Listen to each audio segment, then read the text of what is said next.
সূরা কাউসার 21 বার পাঠ করে হাতের বৃদ্ধা আঙ্গুলে ফু দিলে যে কেউ আপনার বাধ্য হয়ে যাবে।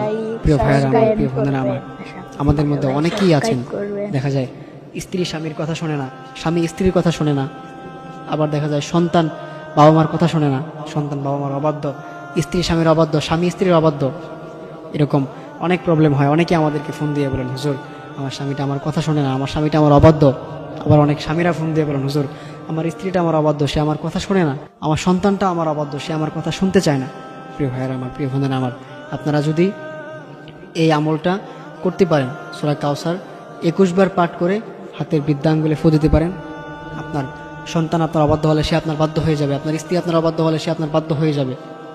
কিন্তু একটা কথা মাথায় রাখবেন, এটা কিন্তু হারাম কাজে ব্যয় করলে হবে না, অবশ্যই আপনার এটাকে হালাল কাজে ব্যয় করতে হবে। অনেকে আছেন কি যে গার্লফ্রেন্ড বয়ফ্রেন্ডের জন্য করতে চায়, আবার বয়ফ্রেন্ড গার্লফ্রেন্ডের জন্য করতে চায়। প্রিয় ভাই মনে রাখবেন, হারাম কাজে এটা কিন্তু কোনো কাজে আসবে না। আপনি কোরআনকে হারাম কাজে ব্যয় করবেন, এটার জন্য কিন্তু আপনাকে জাহান্নামে যেতে হবে। এটা হয়তো আপনার জাহান্নামের কারণ হয়ে যাবে। এই জন্য হারাম কাজে এটা কেউ এটা ব্যয় করতে চাবেন না, এটা হারাম কাজে কেউ এটা চেষ্টা করবেন না, এটা কখনো হারাম কাজে এটা কাজে আসবে না। অবশ্যই আপনাকে হালাল কাজে করতে হবে। হারাম সম্পর্ক যদি হয় সেই ক্ষেত্রে এটা কাজে আসবে। এখন বিষয় হচ্ছে আমলটা আপনি কীভাবে করবেন। আমলটা হচ্ছে আপনি প্রত্যেক ফরজ নামাজের পরে, যদি প্রত্যেক ফরজ নামাজের পরে না পারেন, প্রত্যেক ফজরের নামাজের পরে আর মাগরিবের নামাজের পরে আপনি আমলটা করবেন। সূরা কাউসার আপনি 21 বার পাঠ করবেন। আপনি ফজরের নামাজটা শেষ করে এরপর জায়নামাজে বসে আপনি এই যে হাতটা এরকম করে, এই যে হাতের যেই বৃদ্ধা আঙ্গুলটা আছে এটা আপনি এই ছোট আঙ্গুলে রাখবেন। এই ছোট আঙ্গুলের যে নিচের যে গিরোটা আছে এখানে রেখে আপনি সূরা কাউসার 21 বার পাঠ করবেন। তবে অবশ্যই আপনি আগে দুরূদ পাঠ করে নেবেন।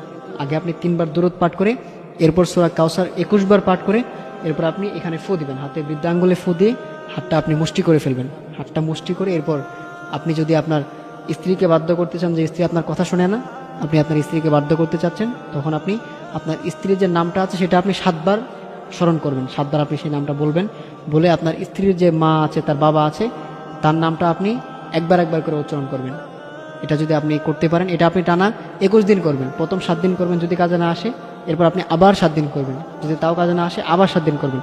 আপনি যদি টানা 21 দিন করতে পারেন, ইনশাল্লাহ আল্লাহ তাআলা সেই অবাধ্য ব্যক্তিটাকে আপনার বাধ্য করে দিবেন। এই জন্য প্রিয় ভাইরা যারা আছেন, বোনেরা যারা আছেন, যদি আপনার স্বামী আপনার অবাধ্য হয়, আর স্বামীরা যারা আছেন যদি আপনার স্ত্রী আপনার অবাধ্য হয়, আবার পিতামাতারা যারা আছেন যদি আপনার সন্তান আপনার অবাধ্য হয়, আপনারা যদি এই আমলটা একিনের সাথে, আপনারা বিশ্বাসের সাথে এই আমলটা যদি আপনারা কন্টিনিউ করতে পারেন, ইনশাল্লাহ আপনারা যদি টানা এটা 21 দিন করতে পারেন, দেখবেন সেই অবাধ্য ব্যক্তিটা আপনার বাধ্য হয়ে যাবে। আল্লাহ তাআলা সেই অবাধ্য ব্যক্তিটাকে আপনার বাধ্য করে দেবে ইনশাল্লাহ। এই জন্য অবশ্যই আমরা এই আমলটা কন্টিনিউ করব। যাদের সন্তান কথা শোনে না, যাদের স্ত্রীর কথা শোনে না, যাদের স্ত্রী অবাধ্য, সন্তান অবাধ্য, আপনারা যদি এই আমলটা করতে পারেন ইনশাল্লাহ, এই